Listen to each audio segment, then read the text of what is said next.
Sir ఇప్పటి వరకు మనం ఏంటంటే జానీ మాస్టర్ సైడ్ మాట్లాడుతా వచ్చాము. అమ్మాయి సైడ్ గూడా కొంతమంది సపోర్ట్ చేస్తూ వచ్చారు.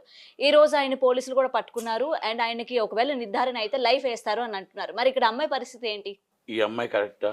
జానీ మాస్టర్ కరెక్టా? అని నేను చేయట్లే. మా సినిమా ఇండస్ట్రీలో సినిమాలో ఉన్న కొన్ని వేల మంది ఆడబిడ్డలకి ఈ బయట సోషల్ మీడియాలో వాళ్ళు మొత్తం టోటల్‌గా అందరూ అలాంటి వాళ్ళు ఇలాంటి వాళ్ళేనా? అందరూ ఇలాంటి కమిట్మెంట్‌లేనా? అందరిని ఇలాగే మొత్తం టోటల్‌గా కాస్టింగ్ కౌచ్‌తో విమర్శిస్తూ ఉంటారా? అని వాళ్ళ పిల్లలకు గానీ, వాళ్ళ భవిష్యత్తు గానీ, వాళ్ళ భర్తలకు గానీ ఇబ్బందొస్తుంది. వాళ్ళని చెప్పేసి ఇండస్ట్రీ అలాంటిది కాదు. ఎవరో ఒకళ్ళు చేసిన తప్పు, ఇద్దరు చేసిన తప్పు కాదు అన్న ఉద్దేశంతోనే నేను మీకు ఇంటర్వ్యూ ఇవ్వడం జరుగుతుంది. నెంబర్ 1 ఇది అందరు ఆడబిడ్డలు అందరూ టాలెంట్‌తో, పెర్ఫార్మెన్స్‌తో నెంబర్ 1 ఎంతో మహామహులు హీరోయిన్‌లు అయ్యి ఉన్నారు. వస్తున్నారు, వెళ్తూ ఉన్నారు. ఇండస్ట్రీ ఎప్పుడు కూడా కాపలాగా అండగా ఉంటుంది. కళమ్మ తల్లి అన్నం పెడుతుంది. కళమ్మ తల్లి అండగా ఉంటుంది. కళమ్మ తల్లి తరపు నుంచి మేమందరం ఆ ఆడబిడ్డలకు అందరం అండంగా ఉంటాం. నిజంగా అంత పెద్ద టాలెంట్ ఉన్న హీరోయిన్‌లు ఇవాళ చాలా మంది వెలిగారు, వెళ్లారు. ఇండస్ట్రీ అండగా ఉంది అని చెప్తూ ఉన్నారు కదా! అందులో వాళ్ళే ఎవరైతే వెలిగి, ఎవరైతే రాణించారో వాళ్ళు కూడా బయటకొచ్చిన తర్వాత ఒకానొక స్టేజ్‌లో మేము కూడా అనుభవించాము. కాస్టింగ్ కౌచ్ అని చెప్పిన వాళ్ళు ఉన్నారు కదా! అనుభవించాలి. ఆళ్ళు చెప్పిన హ్మ్. మాట మీరు చాలాగా తప్పుగా అర్థం చేసుకుంటున్నారు. హ్మ్. రమ్యకృష్ణ గారు చెప్పిందంటే ఇలాంటివి మాకు కూడా వచ్చాయి. హ్మ్. ఆడపిల్ల ఉన్న తర్వాత వస్తుంటదమ్మా కామను. ఆడపిల్ల వచ్చిన తర్వాత వాళ్ళ ఇష్టం అడుగుతారు. మనకిష్టం ఉంటుందా? మనకిష్టం లేదా? లవ్ చేసి పెళ్లి చేసుకున్న హీరోలున్నారు. లవ్ చేసి హీరో డైరెక్టర్లు పెళ్లి చేసుకునున్నారు. లవ్ చేసి డాన్సర్లు పెళ్లి చేసుకునున్నారు. Different is love as a relationship. మీరు కాస్టింగ్ కౌచ్ ఏంటంటే తెలుసా? ఇష్టం ఉండి మీరు రిలేషన్‌షిప్ చేసుకుంటే కాస్టింగ్ కౌచ్ రాదు. మీకు ఇష్టం లేకుండా మిమ్మల్ని బలవంతకరం చేసి మీకు వర్క్ ఇస్తే మీకు వస్తుందని మోసం చేస్తే చీటింగ్ అవుతుంది. హ్మ్. మోసపోవడం మీ తప్పు. అలాగే మీకు చాలామంది రమ్యకృష్ణ గారు చెప్పిన దాంట్లో మీరు అర్థం చేసుకోండి. హ్మ్. రమ్యకృష్ణ గారు ఏం చెప్పారంటే, మాకు ఇలాంటివి ఎదురయ్యాయి. సున్నితంగా తిరస్కరించడం జరిగింది. వార్నింగ్ ఇవ్వడం జరిగింది. అలా చేసుకుంటూనే ఇండస్ట్రీలో టాలెంట్‌తో ఎదుర్కొంటూ వచ్చాం. రా ఆమని గారు చెప్పారు. ఆమని గారు ఫస్ట్ సినిమాలు నేను 2 సినిమాలు చేశాను ప్రొడక్షన్. హ్మ్. హ్మ్. నేను 2 సినిమా ప్రొడ్యూసర్‌గా కాదు ప్రొడక్షన్‌గా చేసేటప్పుడు 'రేపటి రౌడీలు', 'జంబలకడి బొమ్మాయి' అన్నీ చేసేటప్పుడు హ్మ్. ఆ రోజుల్లో ఆమె చేసేటప్పుడు ఆమె కూడా మీకు చాలా క్లారిటీగా చెప్పింది. మా అమ్మగారు లేకుండా నన్ను రమ్మన్నారు. నేను రానన్నాను. హ్మ్. మా రూమ్‌కి రమ్మన్నారు. నేను రానన్నాను. నాకు ఇలాగ కొన్ని దిక్కలు చెప్పారు. నేను సున్నితంగా తిరస్కరించాను. తిరస్కరిస్తూ నాకు తగ్గట్టుగా నేను నేను నా నాకు నేను నిలబడి నాకున్న క్యారెక్టర్స్‌తో నేను చేసుకుంటూ వచ్చాను. నన్నెవరు తొక్కియలేదు. నాలో టాలెంట్ ఉంది కాబట్టి, నాలో నిజాయితీ ఉంది కాబట్టి, ఆ నిజాయితీగా నేనొచ్చాను. హ్మ్. అంటే ఇక్కడ ఎవ్వలైనా సరే మీకు ఇష్టం లేనిదే ఇండస్ట్రీలో బలవంతకరం చేయడం ఉండదు. మీకు టాలెంట్ ఉంటే మిమ్మల్ని ఆపేవారు కాదు. ఒక సొత్తు ఇండస్ట్రీ అనేది ఎవరి సొత్తు కాదు.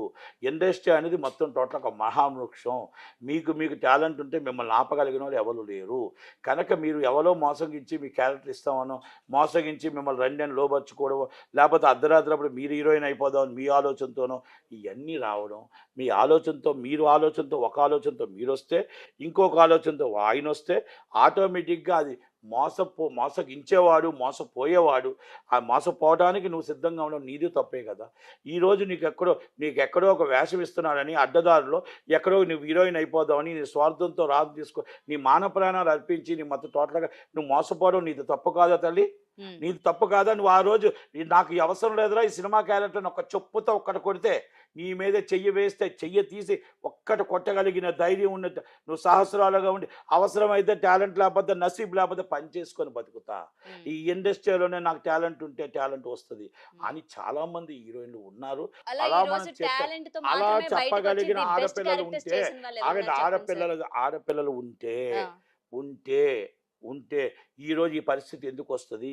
మళ్ళా మీరొచ్చి ఇండస్ట్రీలో మీరు చేసిన తప్పులకి, వాళ్ళు చేసిన తప్పులకి ఎంటైర్ ఇండస్ట్రీలో ఆడవాళ్ళంతా ఇండస్ట్రీలో కాస్టింగ్ కౌచ్ అంటే ఆడపిల్లని అవతలోడు ఏదో కమిట్మెంట్ అడుగుతున్నాడు. వాడేం అడుగుతున్నాడు? నీకు వేషం ఇస్తాను వస్తున్నావా అని ఎవడు అడిగాడు ఎదవ? ఎవడో అదవ అడిగితే నాకు వేషం వస్తుంది కదా అని మోసపోవడం నీ తప్పు కదా అని అడుగుతున్నా నేను. హ్మ్. అలాంటప్పుడు నువ్వు మళ్ళా నేనేం అడుగుతున్నా? నీకు ఒకసారి ఈరోజు జరిగిన అన్యాయాన్ని 5 సంవత్సరాల తర్వాత వెనక్కి అడుగు పెట్టి నాకు ఇలా చేశాడు అలా చేశాడు ఆ విధంగా రిలేషన్షిప్ మెయింటైన్ చేశాడు నన్ను పెళ్లి చేసుకోలేదు అని ఒకరు వస్తారు. నన్ను వచ్చి ఈ విధంగా మోసం చేశాడు నాకు ఎక్కడ వేషాలు లేకుండా చేస్తున్నాడు ఒకరు వస్తారు. నాకు ఈ విధంగా డ్యాన్స్ మాస్టర్గా ఇస్తానన్నాడు నన్ను ఇవ్వట్లేదు నన్ను బెదిరించాడు నేను మైనర్గా ఉన్నప్పటి నుంచి నేను వాడుకొని వదిలేశాడు అంటారు. మీరు రిలేషన్షిప్ ఉన్నంత బాగానే ఉంటారు. రిలేషన్షిప్ బయటకు వచ్చిన తర్వాత మీ ఇష్టం వచ్చినట్టు మీరు మాట్లాడుతూ ఉంటే ఇండస్ట్రీ కలమ తల్లి ఏమి చేయగలుగుతుంది చెప్పండి. మీరు ఇండస్ట్రీలో మీరు ధైర్యంగా ఉంటే ఛాంబర్ ఉంది, మీరు ధైర్యంగా ఉంటే పోలీసులు ఉన్నారు, మీరు ధైర్యంగా ఉంటే ప్రతి ఒక్కరు అండగా ఉన్నారు. ఈరోజు మా కలకత్తా ఇష్యూ జరిగితే మొత్తం దేశం అంతా అండగా ఉంది. కలకత్తా ఇష్యూలో అందరూ గ్యాంగ్ రేప్ ఆ అమ్మాయిని చేస్తే ఆ అమ్మాయి గత్యంతరం లేక చచ్చిపోతే ఆ అమ్మాయికి అండగా ఏ చుట్టాలని ఉన్నారు. దేశం అంతా చుట్టాలయ్యి ఈరోజు మొత్తం టోటల్గా ర్యాలీ తీశారు. ఒక నిర్భయ చట్టం ఒక మొత్తం టోటల్గా ఒక దిశ ఇలాంటివి ఎన్ని చేశారు ఎంతమంది చేశారు ఇవన్నీ మనం అర్థం చేసుకోవాలి. మనం తప్పు ఎక్కడ చేస్తున్నాము మనం వర్క్ చేసుకున్న కాడ మనకు ఇవన్నీ ఉన్నాయి. వర్క్ చేసిన దగ్గర ఇవన్నీ ఉన్నప్పుడు ధైర్యంగా చెప్పగలగాలి. పనిపోతుంది లేకపోతే మనకు క్యారెక్టర్ రాదు మనం ఇక్కడే ఉండిపోతున్నాం ఇలా పడిపోతున్నాం అనేది కరెక్ట్ కాదు. నేనేమంటున్నానంటే మనం ధైర్యంగా బతకాలి. మనం ధైర్యంగా మనం అక్కడ cause of action is 1 hour 2 hours మనం పిల్టు పట్టుకొని కొట్టగలిగితే నువ్వు చేసిన ధైర్యానికి ఇంకో 10 మంది ఆడపిల్ల 100 మంది ఆడపిల్ల జీవితాలు నువ్వు కాపాడగలుగుతావు. అంతే తప్ప నాకు లేదు నాకేం సంబంధం లేదు నాకేం సంబంధం నేను వెళ్ళిపోతూ మళ్ళీ నా క్యారెక్టర్ పోతుందేమో లేకపోతే నేను టోటల్గా నేను ఆయన చెప్పినట్టు వినేద్దాం అని అనుకుంటే ఈరోజు మళ్ళీ 5 సంవత్సరాల తర్వాత నువ్వు వచ్చేటప్పుడు కూడా ప్రయోజనం ఏముంటుంది చెప్పు. రేపు నువ్వు చేసుకునే మ్యారేజ్ అయినా రేపు నీకు మ్యారేజ్ చేసుకునే వాళ్ళు కానీ నీ పొద్దు ఇంకొకటి కానీ ఎక్కడైనా నీకే కదా తప్పు వస్తుంది. ఎందుకంటే ఇండస్ట్రీని తప్పు పట్టకూడదు. మీరు చేస్తున్న చిన్న చిన్న తప్పులకి మిస్టేకులకి మీరు అడ్డదారిలో మీ టాలెంట్ ఉండేటప్పుడు మిమ్మల్ని ఎవరు ఆపలేరు.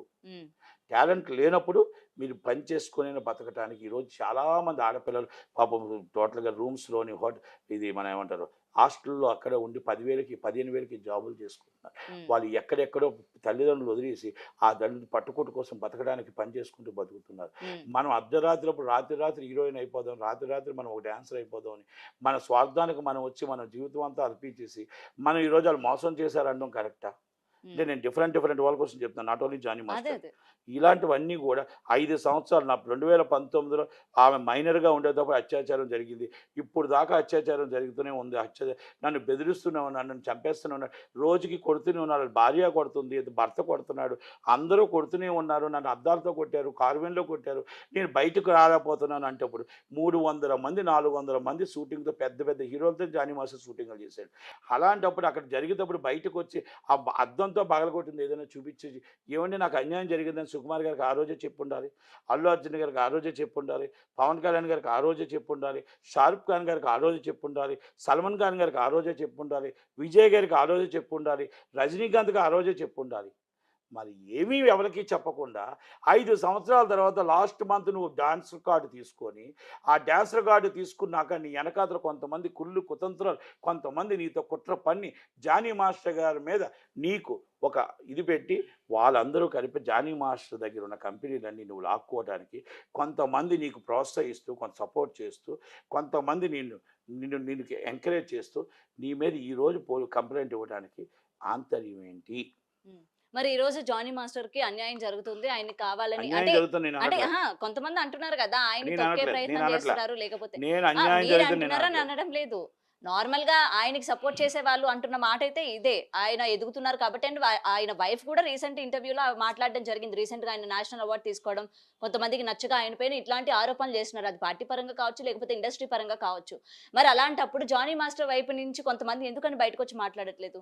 అసలు ఎవరెవరు ఉన్నారు ఇందులోని ఎందుకని ఇలాగ ఒక మంచి కొరియోగ్రాఫర్ ఇంత పెద్ద కొరియోగ్రాఫర్ ఇండస్ట్రీకి ఒక నేషనల్ అవార్డు తీసుకొచ్చారు. ఇవాళ వరల్డ్ వైడ్ తెలుగు ఇండస్ట్రీ గురించి ఇంత గొప్పదానాన్ని చాటిన మాస్టర్ గురించి అలిగేషన్స్ వస్తున్నప్పుడు ఎందుకని మరి మీరు బయటకు వచ్చి మాట్లాడట్లేదు? జానీ మాస్టర్ గారు నాకు పరిచయం లేదు. జానీ మాస్టర్ గారితో నేను సినిమాలు చేయలేదు. జానీ మాస్టర్ గారి వైఫ్తో నేను సినిమాలు చేయలేదు ఆమె డాన్స్లో ఉన్నప్పుడు కూడా. కానీ ఇక్కడ ఆ అమ్మాయి చేసిన అలిగేషన్ ఒక ఇండస్ట్రీకి మచ్చొచ్చింది. ఎన్టీఆర్ ఇండస్ట్రీకి దమ్మారెడ్డి గారు భారద్వాజ్ గారు ఇచ్చిన interview press meet NTR investigation మీద ఒక పెను భారం పడింది. అంటే దీంట్లో ఈ భరద్వాజ్ గారు చెప్పిన స్టేట్మెంటు ఏదైతే ప్రెస్ మీట్ ఉందో ఆ ప్రెస్ మీట్లో ఈయనే ముద్దాయి అని వన్ సైడ్ జడ్జిమెంట్ ఇచ్చినట్టు ఆయన ఉంది. కనుక ఈ దానికోసం ఇండస్ట్రీని ఇలా బదనాం చేస్తున్నారు, ఇండస్ట్రీని ఇలా నాశనం చేస్తున్నారు ఉద్దేశంతో నేను రావడం జరిగింది తప్ప, తప్పు చేస్తే చట్టం తన పని తాను చేసుకుపోతుంది, శిక్షానికి పడుతుంది. తప్పు చేస్తే ఆ అమ్మాయి కార్డు, ఇద్దరు కార్డు అబెన్స్లో పెట్టి కోర్టు వారు నిర్ణయం వచ్చిన దాకా వాళ్ళిద్దరిని ఏ సినిమాలో యాక్ట్ చేయించకుండా తగు న్యాయం చేయడానికి దాకానే మనకు ఉంది. యాజ్ మనం ఎప్పుడైతే ఛాంబర్ రిపోర్ట్ ఏదైతే ఉందో కమిటీ రిపోర్టు, ఆ కమిటీ రిపోర్ట్ ఆ అమ్మాయిని కాపాడటానికి, ఆమె విక్టిమ్ని ఎక్కడైతే ఉందో విక్టిమ్ని కాపాడటానికి ఆ విక్టిమ్ రిపోర్ట్ని police station and court, home minister and chief minister and ఎఫ్డీసీకే మనం సబ్మిట్ చేయడానికి అవకాశం దొరుకుతుంది. కానీ సార్ కానీ ఇవాళ మనం బయట పెట్టడానికి లేదు. ఓకే. ఎందుకంటే మనం ఎఫ్ఐఆర్ చేసేది చట్టం, మనం పోలీస్ స్టేషన్కి కంప్లైంట్ ఇప్పించేది ఇది కరెక్ట్. వాళ్ళు ఇన్వెస్టిగేషన్ చేసిన దాకా ఆగకుండా మనమే ఒకరు తప్పు చేశారు, ఒకరు అన్యాయం చేశారంటే అప్పుడు ఏమవుతుందంటే ఆ ఇన్వెస్టిగేషన్ ఆఫీసర్ మీద ఆ భారం పడిపోతుంది. ఆటోమేటిక్గా ఛాంబర్ ఈ విధంగా డిసిషన్ తీసుకుంది కాబట్టి సింపుల్ థింగ్ అని తీసుకుని ఆ భారం ఆయన మీద పడుతుంది కాబట్టి ఆ ఇంప్లూయెన్స్ పడుతుంది. కనుక అది కరెక్ట్గా ఇన్వెస్టిగేషన్ ప్రాపర్లీ జరగదు కాబట్టి ఇద్దరి మీద ప్రాథమిక విచారణలో అరెస్ట్ ఉంటుంది, బెయిల్ ఉంటాయి, ఇవన్నీ సంథింగ్ ఈజ్ ఇన్వెస్టిగేషన్ అని షార్ట్ షీట్ ఫైల్ చేసిన దాకా వాళ్ళు నిజ నిర్ధారణ అయిన దాకా కమిటీ వాళ్ళకి ఆ రిపోర్ట్ వాళ్ళకి ఇవ్వాలి తప్ప వాళ్ళకి కూడా ఇవ్వకూడదు, అది గవర్నమెంట్కి ఇవ్వాలి తప్ప మనం ఎవరికి ఇవ్వడానికి లేదు. అలా వన్ సైడ్ మనం సస్పెండ్ చేసి కార్డు సస్పెండ్ చేయడం, ఇద్దరు కార్డు సస్పెండ్ చేయాలి తప్ప వన్ సైడ్ కార్డు సస్పెండ్ చేయడం లేదు. ఇది డాన్స్ యూనియన్ కానీ ఛాంబర్ కానీ ఇమీడియట్లీ యాక్షన్ తీసుకోవాలని నా మనం. అండ్ ఫైనల్లీ సార్, ఇందాక నుంచి అంటే మొత్తం ఇండస్ట్రీ మీద ఇది దెబ్బ పడుతుంది అని అన్నారు కదా, కానీ ఇది ఫస్ట్ టైం కాదు. ఎప్పటి నుంచో ఇండస్ట్రీలో ఇలాంటివి జరుగుతున్నాయి అని చెప్పి ఏదో ఒక సిచ్యువేషన్ లో ఎవరో ఒకరు బయటకు వచ్చి మాట్లాడుతున్నారు. మరి ఇలా చేసేటప్పుడు ఇలాంటి వాళ్ళపైన మీరు ఒక నిఘా పెట్టాలని, లేకపోతే ఇలాంటి వాళ్ళు ఉన్నప్పుడు వెంటనే వాళ్ళ కార్డ్స్ క్యాన్సిల్ చేయడం కానీ, వాళ్ళని ఇండస్ట్రీ నుంచి బహిష్కరించడం కానీ మీరు ఎందుకని చర్యలు తీసుకోవట్లేదు? మరి ఛాంబర్స్ తో మాట్లాడి కదమ్మా, ఇంత పెద్ద దేశం, ఇంత పెద్ద ఆర్మీ, ఇంత పెద్ద సిఎస్ఎఫ్, మొత్తం పోలీసులు వ్యవస్థ,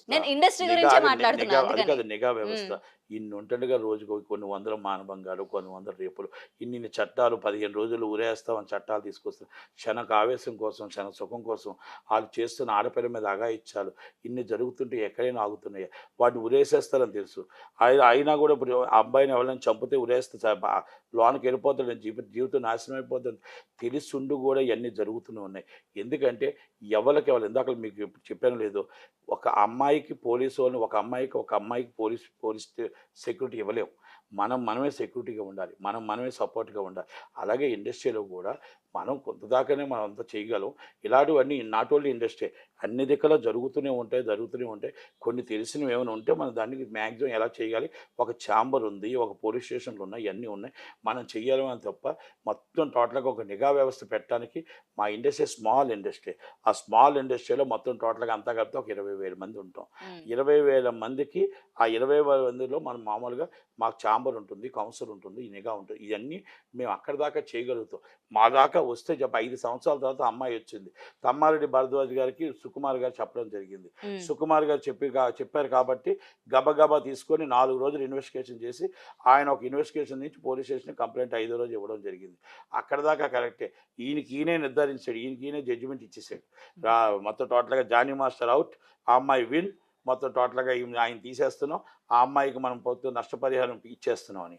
ఈయన ఇంట్లో సొమ్మేమని ఇచ్చేస్తారేమో నాకైతే తెలియదు. కానీ చట్టం తన పని చేసుకుంటూ వెళ్ళిపోతుండాలి అంతే తప్ప. ఒక కార్మిక నాయకుడివి, ఒక ఫెడరేషన్ ప్రెసిడెంట్వి, ఆ 2019లో 16 సంవత్సరాల కార్డు ఎవరు ఇచ్చారు, యూనియన్ నాయకుడు ఎవరు, ఎక్కడ జరిగింది, ఎక్కడ పొరపాటు జరిగింది, ఏ లొకేషన్ ఎక్కడ, ఆ ప్రొడ్యూసర్ ఎవరు, ప్రోత్సహించిన వాళ్ళు ఎవరు, అమ్మాయిని అత్యాచారం చెప్పి ప్రోత్సహించిన ఆ తల్లి ఏం చేసింది, ఆ తల్లి లేకుండా ఒక మైనర్ని ఎలా పంపించింది, ఎందుకు పంపించింది, బొంబాయి ఎందుకు పంపించింది, ఆ అమ్మాయి తల్లి సపోర్ట్ ఏముంది, తల్లి స్వార్థం ఏముంది, ఈమె స్వార్థం ఏముంది, అసలు ఈమె ఇన్స్టాగ్రామ్లో ఏమున్నాయి, ఫేస్బుక్లో ఏమున్నాయి, మేకింగ్ వీడియోస్ ఏమైనా అన్ని మొత్తం కొన్ని 100 సినిమాలు అయితే ఆ రోజు నుంచి మనం మొత్తం చిత్రహింస పెడుతుంటే మేకింగ్ వీడియోస్ అన్ని తెప్పించుకొని ఒకసారి వెరిఫికేషన్ చేసుకొని ఆల్ హీరోస్ మొత్తం టోటల్గా ఎన్ని హీరోలు అయితే ఉన్నాయో అంతమంది హీరోలు మేకింగ్ వీడియోస్ ఒకసారి తెప్పించుకొని అందరు సల్మాన్ ఖాన్, షారుఖ్ ఖాన్ అందరివి కూడా ఆ లొకేషన్లో ఎవరెవరు ఉన్నారో ఇన్వెస్టిగేషన్ చేసి ఈ అమ్మాయి ఎక్కడైనా పొరపాటుగా మీకు ఎక్కడైనా చెప్పిందా, ఎక్కడైనా ఈ బాధలు పడుతున్నాం, ఈ కష్టాలు పడుతున్నాం, ఇన్ని 100 సినిమాల షూటింగ్లు 5 సంవత్సరాల్లో మీకు ఏమైనా చెప్పిందా, జానీ మాస్టర్ అసిస్టెంటు అని మరి అడగకుండా చెప్పకుండా ఏమీ చెయ్యకుండా మీకు మీరే నిర్ధారించేసి జానీ మాస్టర్ తప్పు మీ అమ్మాయి చాలా కరెక్ట్ అని చెప్పడం ఎంత దాకా కరెక్ట్? అయినా 5 అమ్మాయికి కూడా సంవత్సరాలు వీడియోలు మల్టిపుల్ ఉన్నాయి కదా. రిలేషన్స్ ఉన్నాయని కూడా జానీ మాస్టర్ అదేనమ్మా వైఫ్ నేను చెప్తా అంటాను, జానీ జరిగింది. మాస్టర్ వైఫ్ కోసం నేను మాట్లాడలేదు. ఎందుకంటే జానీ ఉమ్. మాస్టర్ వైఫ్ ఆమె బాధ కోసం ఆమె చెప్పింది, నా భర్తను లాక్కెళ్ళిపోతుంది, నా భర్తని ఎత్తుకెళ్ళిపోతుంది, నా భర్తతో నన్ను దూరం చేస్తుంది, నా పిల్లలకు అన్యాయం చేస్తుంది, కనుక ఆ అమ్మాయి ఆవేదన అది ఉండొచ్చు, ఓకే. ఉండొచ్చు, ఆ అనుమానం ఆమెకు ఉండొచ్చు. ఉమ్, ఉమ్, ఏది మేబీ ఏదైనా అవ్వచ్చు. ఉమ్, ఎందుకంటే అసిస్టెంట్లు అంటే కొంచెం దూరంగా ఉంటారు, ఈ ఉమ్. అసిస్టెంట్ చాలా దగ్గరగా ఉంది. ఆ. కనుక ఈ అసిస్టెంట్ దగ్గరగా ఉంది. మేము సినిమాలు చేస్తున్నాం, మేము సినిమాలు చేస్తాం, చాలామంది డ్యాన్సర్స్ని చూస్తాం, చాలామంది అసిస్టెంట్లు చూస్తాం, చాలామంది డ్యాన్స్ మాస్టర్లు డ్యాన్సర్లు చేసుకోవడం చూస్తాం, చాలా చాలా చూస్తాం. కనుక మనం అందరినీ కూడా ఒక తోవలో పెట్టి మీరు చేసిన తప్పు దగ్గర ఉన్నప్పుడు రిలేషన్షిప్ ఉండి మీ ఇద్దరికి గొడవ వచ్చి ఇండస్ట్రీ తప్పు నాశనం చేసింది, ఇండస్ట్రీలో కాస్టింగ్ కావచ్చు ఉంది, ప్రతిసారి అందరూ ఇదే మాట, కాస్టింగ్ కావచ్చు, కాస్టింగ్ కావచ్చు, కాస్టింగ్ కావచ్చు. ఏం గవర్నమెంట్ ఆఫీసులో కాస్టింగ్ కావచ్చు లేదా, కాలేజీల్లో కాస్టింగ్ కావచ్చు లేదా, ఎక్కడ భయపిస్తుంటే కాస్టింగ్ కావచ్చు లేదా, అవుట్ సోర్సింగ్లో లేదు, ఎక్కడ లేదు. ప్రతి ఆడపిల్ల ప్రతి మగవాడు ఉన్న దగ్గర కాస్టింగ్ కావచ్చు ఉంది, లవ్ ఉంది, రిలేషన్షిప్స్ ఉన్నాయి. సినిమా ఇండస్ట్రీ అంటే ఎంటర్టైన్మెంట్ కాబట్టి ఒక అనువుగా దొరికింది కాబట్టి బ్రేకింగ్ న్యూస్ వేస్తూ సోషల్ మీడియాలో ఖాళీగా ఉన్నవాడు ఇష్టం వచ్చాడు, ఖాళీగా ఉన్నవాడు ఇష్టం వచ్చాడు ఫీట్ చేస్తూనే ఉంటాడు. ఇప్పుడు మన ఇద్దరు మాట్లాడుతున్నాం, మనకు 100 లింకులు కడతారు ఈ నా కొడుకులు. ఖాళీగా ఉన్న ఎదవ, ఖాళీగా ఉన్న ఒక లోఫర్, ఆ లోఫర్ గారి కన్నిది ఒక తల్లే, ఆ లోఫర్ గారికి అక్కో చెల్లో భార్య ఉండుంటుంది. ఆ లోఫర్ గారు ఫస్ట్ తెలుసుకోవాల్సింది తెలుసా, సినిమా ఇండస్ట్రీ కలమ్మ తల్లి ప్రతి ఒక్కరికి అన్నం పెడుతుంది, కష్టపడి అది ఆ మొత్తం టోటల్గా 24 గంటలు మీలాగా ఇంట్లో టింగ్ టింగ్ కొట్టుకోవడం కాదు. ఆ రాత్రి అనక పగలగా ఆడపిల్ల కష్టపడి ఆ షూటింగ్ గారు కూర్చుంటే ఆ 1000, 2000, 3000 వస్తుంది. ఆ వస్తున్నప్పుడు లక్క బాగుంటే పెద్ద హీరోని అవుతుంది, లక్క బాగలేకపోతే ఆ కష్టాల్లో పడుతుంది. అది తెలుసుకోరా రోగ్ అని చెప్పి ఆ కింద సోషల్ మీడియాలో పెడుతున్న వాడికి నేను చెప్తున్నా, అది తెలుసుకోలేకపోతే నువ్వు ఏదైతే వీళ్ళతో మాట్లాడుతున్నావు, నీ తల్లిని నీ చెల్లిని నువ్వు అదే సమానంగా చూస్తున్నావు ఎదవా అని చెప్పగలుగుతున్నావు. అంతకన్నా నేను ఇంకేం చెప్పలేను. ఎందుకంటే ఒక ఆడపిల్లని నువ్వు చూసుకునేటప్పుడు ఫస్ట్ నీ తల్లిలో చూడు, నీ చెల్లిలో చూడు, నీ ఎక్కలో చూడు. ప్రతి వాళ్ళు పిల్లలు అయిపోతే కాదురా లోపల నా కొడక, ఇదే నేను చెప్తున్నాను. ఎందుకు అంత మాట అనాల్సి వస్తుందంటే వాళ్ళు పెట్టినవి కిందన అవి వినలేకపోతున్నాం, చూడలేకపోతున్నాం. వాళ్ళ ఇష్టం ఖాళీగా కూర్చొని వాళ్ళ ఇష్టం చెప్తున్నారు, అది తప్పది. మీరు ఫస్ట్ ఆలోచించండి, ఒక ఆడపిల్లలా చూడండి. నేను ఆ అమ్మాయి తప్ప లేకపోతే జానీ మాస్టర్ తప్ప, చట్టం తన పని తను చేసుకుపోతూ ఉంటుంది. మనమెవరం అమ్మ చెప్పడానికి, మనం ఇండస్ట్రీ కోసం చెప్తున్నాను అంతే, ఇండస్ట్రీ కాపాడుకోవడం కోసం చెప్తున్నాను అంతే. ఈరోజు ఇండస్ట్రీ గురించి బదలాం అవుతుందని చెప్పడం జరుగుతుంది తప్ప నేను జానీ మాస్టర్కి సపోర్టు లేకపోతే అమ్మాయికి సపోర్టు నేను రాలే. ఎందుకంటే మేము రావాల్సిన అవసరం కూడా లేదు. పోలీస్ స్టేషన్ అండ్ కోర్ట్స్ ఉన్నాయి, వాళ్ళకి ఇన్వెస్టిగేషన్ చేస్తారు. మేమెక్కడ